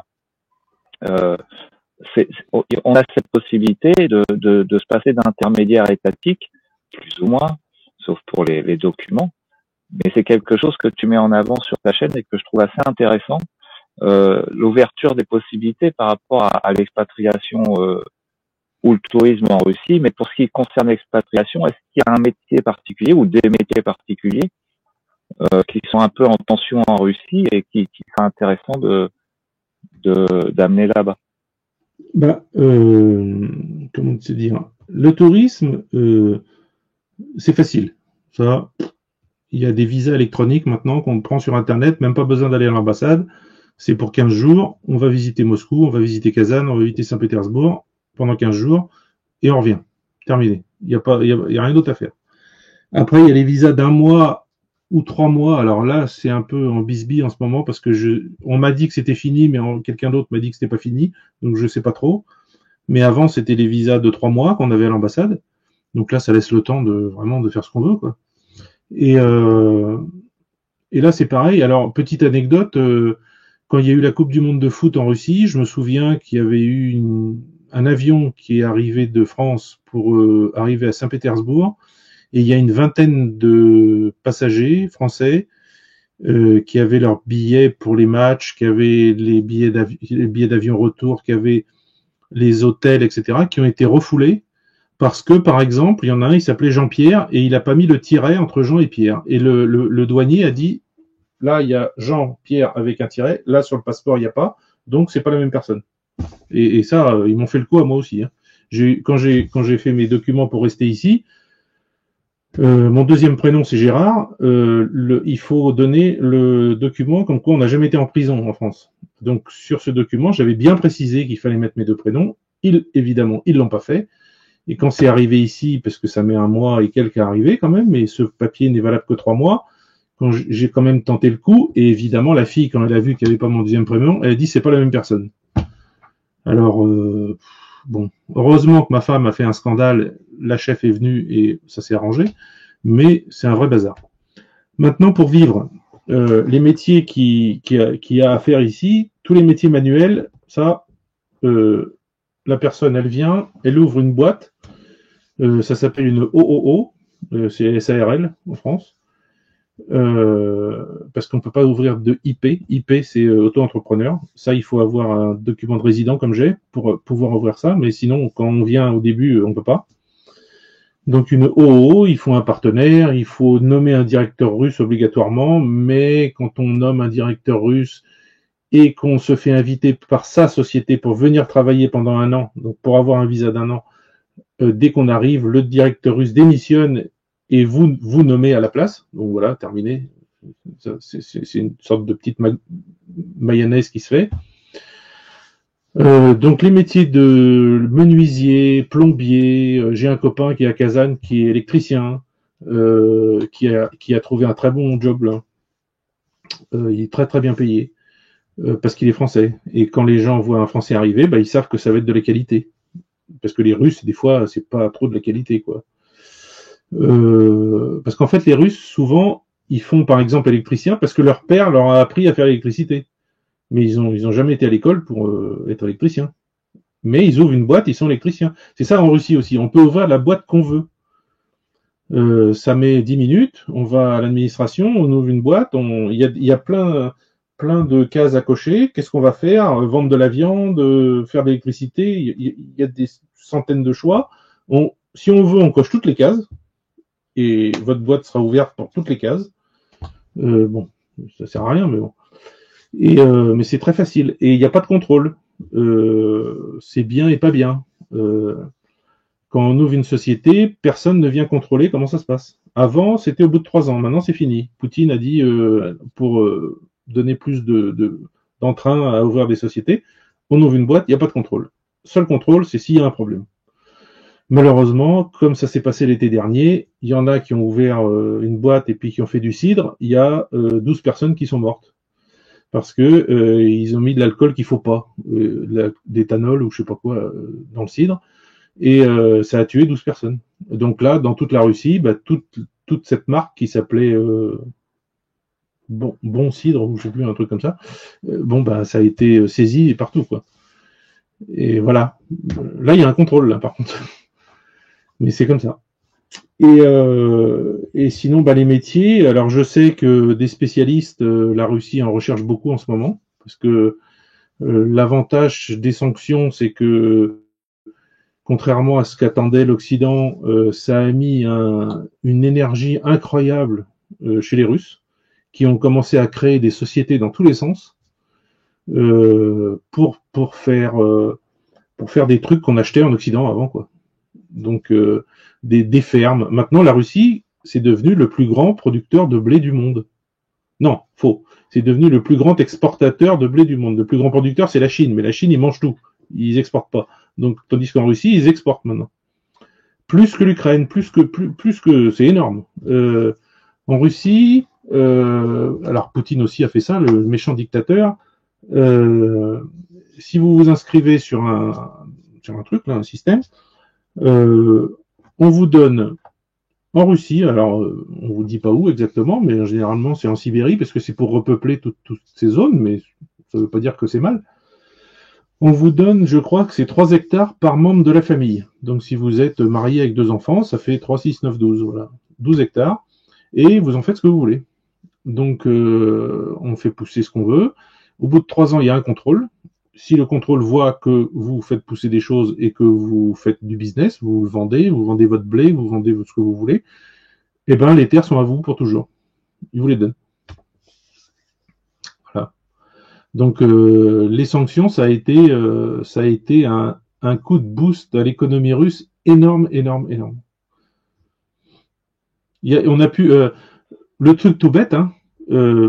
Dans ma petite ville de 30 000 habitants, je trouve maintenant du camembert et du brie. C'est fait en Russie. Ça n'a pas de sens. Hein. Des produits sur place ou d'importation? Non, ici. Oui, d'accord. J'ai un copain qui est à Kazan, il a ouvert une sorte d'usine. Il fait du roquefort, il fait du fromage à raclette, il fait quoi encore? Du comté, et il m'en a envoyé des échantillons pour que je les goûte. Et en fait, bah ça va quoi. C'est pas. Il fait un fromage avec du lilas. Mais non, c'est pas du lilas. Comment que c'est cette plante qui pousse dans le sud de la France et qui est violette là? Ah, de la lavande? La lavande, voilà. Très très bon. D'accord. Ouais. De la lavande peut pousser en Russie? Parce que c'est une plante tropicale, Ouais, ouais. enfin, pas méditerranéenne, je veux dire. Ouais, il faut la protéger l'hiver, c'est tout. Faut mettre quelque chose dessus. Elena, on a un plant dans le jardin. Là. Oui, d'accord. Wow. Nicolas, on arrive à la fin de cet entretien, encore 10 petites minutes. C'est fabuleux. Et si ça te dit et que tu es disponible, ben on refera une autre émission pour se tenir Oui, au courant. C'est un bien tel sûr. régal.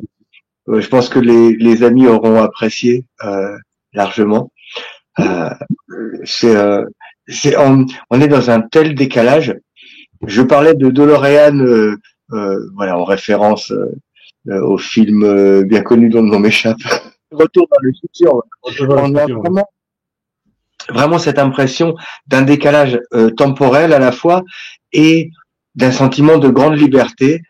Quand tu dis que les clients du cidre, c'est un peu dans les tontons flingueurs, on a arrêté d'en faire, ça rendait les clients aveugles. C'est ça, c'est Mais, ça. mais voilà, mais qu'est-ce qu'il faut préférer? Est-ce qu'il faut préférer la sécurité à la liberté? À titre personnel, j'aimerais mieux la liberté. Et effectivement, C'est exactement ça. C'est exactement ça. Pareil, tu peux t'assurer ta maison si tu veux. Tu es libre. La voiture, c'est obligatoire, par contre. Mais tu peux t'assurer si tu as envie. Tu peux assurer tes trucs si tu as envie. Moi, j'ai assuré rien du tout. Je le ferai peut-être un jour, mais on est libre. On est libre. On est libre. On peut aller partout. L'essence, ça coûte 50 centimes d'euros le litre. Donc, combien vaut un paquet de cigarettes? Est-ce que vous avez des cigarettes américaines et combien vaut un paquet de cigarettes si c'est le... je fume plus depuis 96. Alors, c'est très bien. Non, c'est bien. Cette info. De ce que j'ai vu, je crois que mon beau-fils, il paye 140 roubles, ça fait 1,40 € à peu près. D'accord. Bon, sachant qu'on peut faire un petit x5 ou x10 selon les salaires, mais ça pousse pas les gens à arrêter de fumer, par contre. Hein. Ils pompent ici, hein. Ils y vont. Oui, c'est le revers de la médaille en fait. C'est-à-dire une société traditionnelle, soudée, assez vertueuse dans son ensemble, dans sa relation aux autres, mais avec les à côté de consommation d'alcool, de tabac. À mon avis, pas plus que ça. En termes de drogue, par exemple, je pense que c'est assez faible, à part sur les parcours de l'opium ou de l'héroïne, peut-être au sud de la Russie. Enfin, il y a sans doute des passages. Je sais pas si tu as un regard sur ça. Non, le seul truc que je sais, c'est que je connais des jeunes qui fument, qui n'ont pas d'argent beaucoup, donc ils fument c'est pas du cannabis qu'ils fument, c'est les tiges. On leur vend, ils leur vendent les tiges des plants de cannabis et non pas les feuilles. Donc il doit y avoir du THC dedans un peu ou je sais pas. Et donc c'est ça qu'ils font sécher, qui est en poudre, je sais pas quoi, puis qu'ils mettent dans les cigarettes. Apparemment, ça fait quelque chose, j'en sais rien. C'est pas trop mon truc. Un sous-produit des fleurs de cannabis, c'est envisageable. Mais disons que peut-être brièvement, t'as pas le sentiment que ça ait un impact majeur sur la société, qui est pas un problème sous-jacent de toxicomanie. Non. Parce que c'est au moment de l'Afghanistan, par exemple, il y avait des vrais problèmes de trafic d'héroïne, etc. Hein, c'était dévastateur dans non, c'est fini. La drogue, tout ça, c'est comme je t'ai dit. Donc en Russie actuellement, il y a 137 femmes pour 100 hommes. C'est un déficit qui vient de la Deuxième Guerre mondiale et qui est resté. D'ailleurs, pour l'anecdote, c'est pour ça que dans les années 90-2000, chaque homme russe avait une ou deux maîtresses. parce qu'il fallait contenter toutes ces dames, évidemment. Donc c'était comme ça. J'en ai connu beaucoup. Je sens les candidatures, les billets d'avion vont se vendre très très fort. Mon ex-beau-père, il avait des copines à gauche à droite. Il y a eu même un jour où mon ex-femme m'avait proposé, si j'étais d'accord, d'aller faire un câlin avec sa meilleure copine parce que son mari était mort il y a 20 ans. Et voilà. Et ben, j'ai dit non. J'ai dit non. Mais elle m'avait demandé ça. Mais ça, c'était il y a 10 ans. Maintenant, je ne sais pas s'il ferait ça maintenant. Oui, on est en fin d'émission, mais sur ce plan-là, nous on voit en Occident une baisse quand même de la moralité en général, avec beaucoup de promotions pour des sites qui proposent l'adultère, pour les sites de rencontres, etc. Non, il n'y a pas ça. D'accord. Et quand tu parles de morale, etc., ici, par exemple, il y a eu l'attentat il n'y a pas très longtemps, là. Il y a un jeune de 14 ans qui était embauché pour prendre les vêtements des gens, parce qu'en Russie, quand on va quelque part, on laisse ses vêtements à l'entrée, on nous donne un ticket et puis on récupère son vêtement, c'est gratuit. Et ce petit jeune, il travaillait là pour les vacances, ou je sais pas. Et en fait, il a aidé une centaine de personnes qui partaient dans le mauvais sens à aller dans l'autre sens et à sortir du centre commercial. Et il a été reçu par les officiels du coin. On lui a remis un diplôme, on lui a remis une médaille, etc. Je sais, c'est souvent comme ça en Russie. Quand quelqu'un fait quelque chose de bien, on lui remet une médaille, on lui remet 16 ans, ouais, je vois. On lui remet un diplôme. Et certaines fois, qui sont pas si rares que ça, des policiers, par exemple, qui sauvent des gens ou des choses comme ça, on leur donne un appartement. L'État lui donne un appartement. Voilà. Et même chose pour les Ukrainiens du Donbass qui sont venus au début de la guerre, enfin il y a 2 ans, qui sont venus réfugiés en Russie. Ils ont été logés à Kazan, de ce que je connais, dans plein d'autres endroits, mais ce que je connais à Kazan, il y avait eu des immeubles qui avaient été construits pour les universiades en 2013, c'est-à-dire les Jeux Olympiques des universités. C'était vide. Ils ont mis les Ukrainiens du Donbass dans ces immeubles et ils leur ont donné les apparts. Et le maire de la ville ou le président du Tatarstan a demandé à des oligarques du Tatarstan de se débrouiller et de monter une usine de textile à côté de ces immeubles. Donc l'usine a été montée, comme ça les gens ils sont arrivés là, ils avaient un logement et du travail. Voilà. Les gens vont nous dire en commentaire, votre invité est un affabulateur, c'est impossible, dans aucun univers cela n'existe. Mais oui, mais on me le dit ça sous les vidéos souvent. Mais bon. Voilà. En tout cas, tu dégages énormément de sincérité et les gens se feront leur opinion. Moi, je suis et venez voir, voilà. Et pour les plus courageux, mais sinon vous pouvez rester derrière vos claviers à vous énerver dans le vide. Bon, j'avoue qu'on n'a pas tellement ça sur notre chaîne. Bon, nous on est déjà marqué au fer rouge du complotisme ou de je ne sais quoi. On essaie simplement de savoir les choses, de se documenter. Les amis, on arrive au terme de l'émission. Je vous donne quand même un dernier petit tour de parole, mais tout le monde en essayant d'être bref. Je sais que c'est pas facile. Et puis, s'il veut bien, on réinvitera Nicolas parce que c'était passionnant et on a tellement l'impression de faire un voyage dans le temps et un voyage dans ce qui pourrait être fait, bon sang, si la France voulait bien redevenir la France. Mais enfin, voilà, on est triste. On embrasse énormément les Russes que tu pourras voir, Nicolas. Vraiment, on leur envoie tous nos messages d'espoir et d'amour. Et on n'a rien contre les Ukrainiens. On aimerait que ce carnage s'arrête et que le monde redevienne en paix. Vraiment, c'est notre souhait le plus profond. C'est le souhait des Ukrainiens aussi. Hein. Oui. On est bien d'accord et on est seulement pourri par les gens qui nous dirigent. Juste pour finir, que vous sachiez une chose, c'est que Macron veut envoyer des soldats en Ukraine, mais dans le même temps, tout l'ouest de l'Ukraine, c'est-à-dire Lviv plutôt, et toutes ces villes, c'est le bastion du néonazisme ukrainien. Et dans toute cette zone de l'Ukraine, il n'y a aucun jeune qui part au front. Parce que c'est le bastion du néonazisme ukrainien. Donc on va peut-être envoyer des Français se faire tuer là-bas, alors qu'il y a tous ceux-là qui s'achètent des voitures à 600 000 euros, figurez-vous, avec les sous que vous envoyez avec vos impôts. Malgré nous. Oui, bah, bien sûr. C'est marrant parce que, alors moi je suis jamais allée en Libye, mais j'ai un petit peu regardé des choses. Il y a par certains aspects de logement gratuit, enfin des choses qui pouvaient être faites en Libye sous Kadhafi. Oui. Je trouve des points communs. Et on sait ô combien en France Kadhafi a pu être diabolisé à son heure. Ça, c'était une petite parenthèse. Après, je dirais que en France, le travail de sape du sentiment anti-russe, il ne date pas d'aujourd'hui. Si je reviens sur un temps pas très lointain, mais un peu plus long, si on regarde le rapprochement de Gaulle avec la Russie, les accords de 66, pardon, il se fait foutre dehors en 68. Hein, donc on voit déjà la mainmise des Américains et de l'OTAN sur l'Occident et sur la France.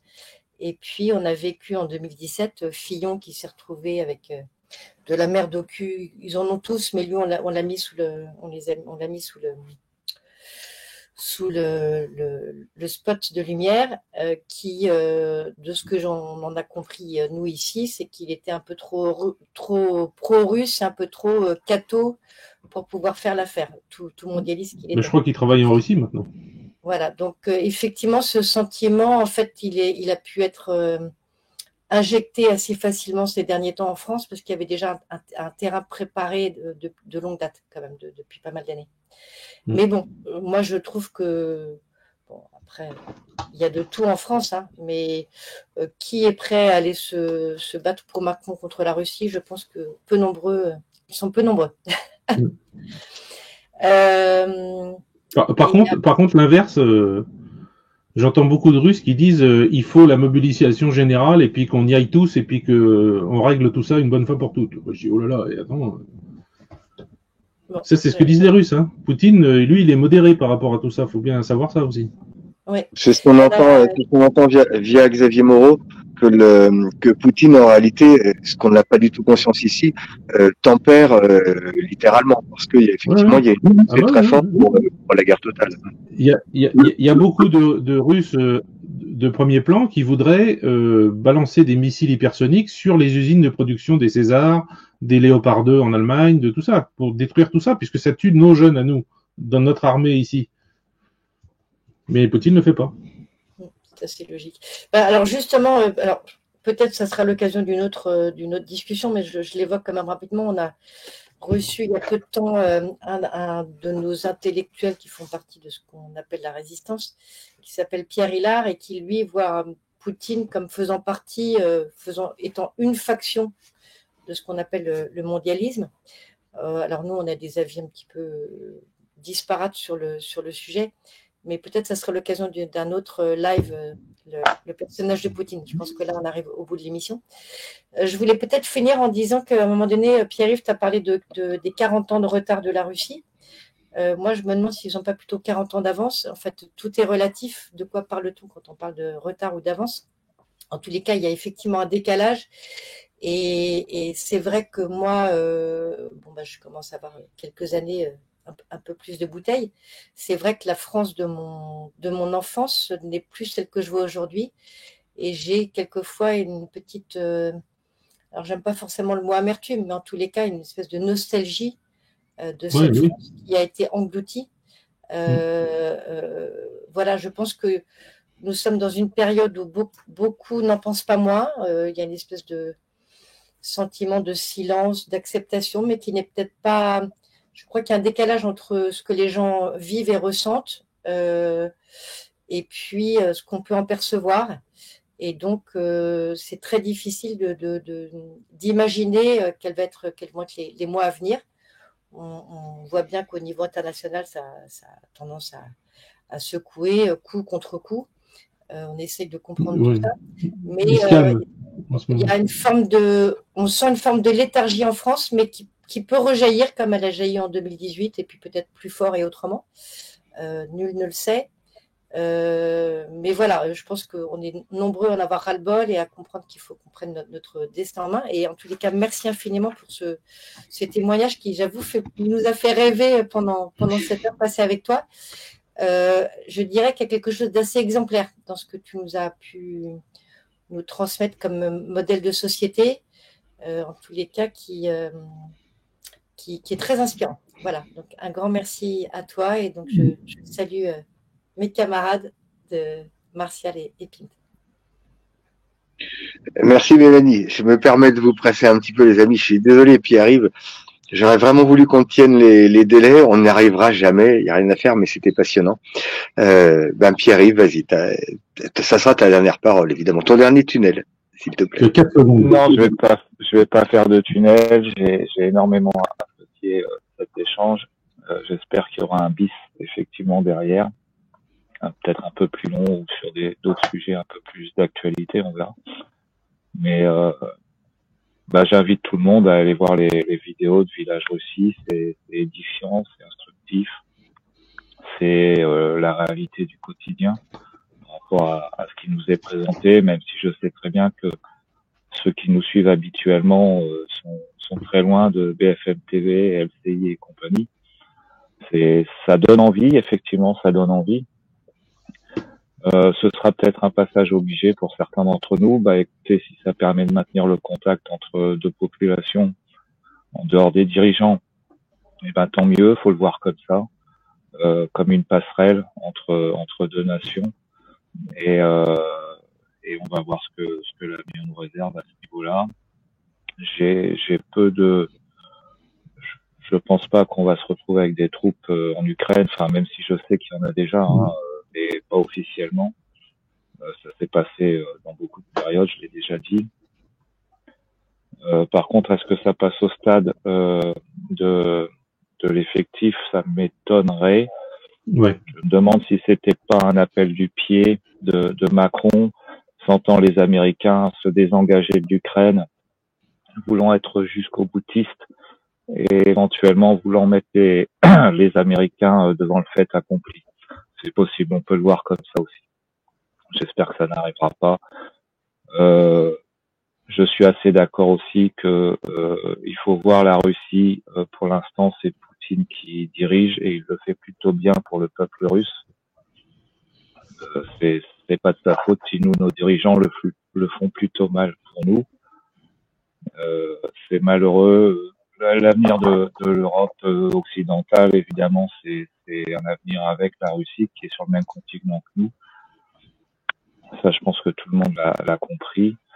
Maintenant, voilà, il faut voir comment les choses vont évoluer. Ça va pas être facile, mais au moins l'avantage d'avoir des gens sur place nous permet de mitiger un petit peu le discours officiel qu'on peut avoir chez nous, et c'est très bien comme ça. Il faut pas perdre le contact. J'ai fait un tunnel final. Est-ce que, Nicolas, tu as un mot russe pour dire tunnel? Est-ce que tu as ça dans ton vocabulaire? Ou quelque chose qui ressemblerait? Dirka, mais Dirka, c'est un trou sans fond. Dirka, c'est bien, on le garde. Mais sans fond, avec du fond. Évidemment, Pierre-Yves est pour te remercier. Nicolas, pour ta conclusion, on est sur une chaîne de gilets jaunes, de gens qui sont plutôt bien réveillés et plutôt très critiques à l'égard de tout ce qui se passe en France et de tout le discours officiel. Ça sera ta conclusion et puis un message pour nous, et en te remerciant infiniment d'avoir répondu à notre invitation et pour tout ce que tu as pu nous partager ce soir. Je vous dirais bien un truc, mais est-ce que je peux le dire, ça? Vas-y, on s'en fout, nous. Ici, tu sais, on s'en bat les couilles. Vas-y. De par mon expérience dans la police, de tout ce que j'ai vu quand j'étais dans les préfectures, de toutes les manifestations que j'ai pu faire, je sais pertinemment que les manifestations comme elles existent en France, l'État n'en a rien à cirer. Les préfets, quand vous manifestez, ils sont dans leur préfecture ou à côté, ils parlent avec le directeur départemental, le commissaire ou le commandant, et il dit ça va, vous inquiétez pas, ça va finir ce soir, ils vont rentrer chez eux. C'est tout ce qui les intéresse, rien d'autre. Vos problèmes, tout ça, ils s'en foutent. Donc est-ce qu'il ne faudrait pas passer à autre chose le seul truc qui peut les emmerder, c'est ce que je pense moi. Alors c'est facile à dire depuis la Russie, parce que je suis tranquille ici, moi. Mais le seul truc qui pourrait les emmerder, c'est de toucher à leur vie privée à eux, quoi, à leurs biens, à leur. Mais on peut pas dire ça en France. C'est pas bien ce que je dis. Il faut pas le dire. Donc vous avez compris ce que je voulais dire. Donc voilà, je pense qu'on va en arriver là un jour. Je me rappelle que pendant les Gilets jaunes, quelqu'un avait défoncé la porte d'un ministère avec un Fenwick. J'attendais que ça continue, moi, mais ça s'est arrêté juste après. Les agriculteurs, ils ont vite arrêté aussi, parce que ça leur a coûté des milliers d'euros en essence à mettre dans leur tracteur, et puis ils sont rentrés chez eux, gentiment, avec des promesses qui sont pas tenues. Mais je sais pas, j'ai du mal à voir quand est-ce que les gens vont comprendre que en face, c'est des menteurs qui mentent tout le temps, en toutes circonstances et pour tous les sujets. Ils mentent tout le temps. Et c'est la grosse différence que je vois avec la Russie, c'est que le président ici, ou les élus, ou tout ça, ne peuvent pas mentir. Les gens, si jamais ils mentent, les gens ont une telle capacité, une telle intelligence, que le mec, il va se faire détruire en 2 minutes. Par la parole, hein. Mais il y a des réunions avec le maire, il y a des trucs comme ça. S'il commence à mentir, s'il commence à pas faire ce qu'il dit, tout ça, ça va être un cauchemar pour lui, hein. D'ailleurs, c'est le mot cauchemar, c'est en russe aussi, cauchemar, c'est la même chose. Bon voilà, c'est un truc, voilà, je vois que c'est marqué dans le chat, la boycott, grève générale, ouais, mais le problème c'est que ils ont la technique, l'État, pour contrer tout ça. Ils apprennent ça, ils apprennent comment faire, ils apprennent qu'il faut prendre les meneurs et puis leur promettre des trucs ou leur filer une enveloppe ou du pognon ou un poste quelque part de commission européenne de je sais pas quoi où il va gagner 30 000 euros par mois. Le mec évidemment il va dire oui. Ils savent faire, ils savent manipuler, ils savent avoir des troupes sans en avoir comme les Black Blocs, tout ça, qui sont pas avec le gouvernement, mais qui sont quand même les ficelles, elles sont tirées au gouvernement. Enfin bon, j'ai vu tout ça et c'est aussi pour ça que je me suis barré parce que j'en avais marre, quoi. Je voulais plus faire partie de ça, quoi. Voilà. Courage. Venez en Russie. Merci Nicolas. Merci de nous avoir consacré du temps. On relaie sous cette vidéo donc les cagnottes que tu fais et puis évidemment ta chaîne. Les gens, allez vous abonner, faites-lui un petit plus et on continue. Le combat, il est mondial, il est global et on est ravis d'avoir ce relais de l'autre côté de ce mur invisible. Donc voilà, on est ravis. Envoyez des sioux et écrivez à l'arc. Voilà. Pour ceux qui ont la référence de ce que j'ai dit. Les amis, c'était le rond-point 2.0. Merci infiniment de nous avoir écoutés si vous êtes arrivés jusqu'au bout de cette vidéo. Et on se retrouve très rapidement. Merci à tous. Au revoir.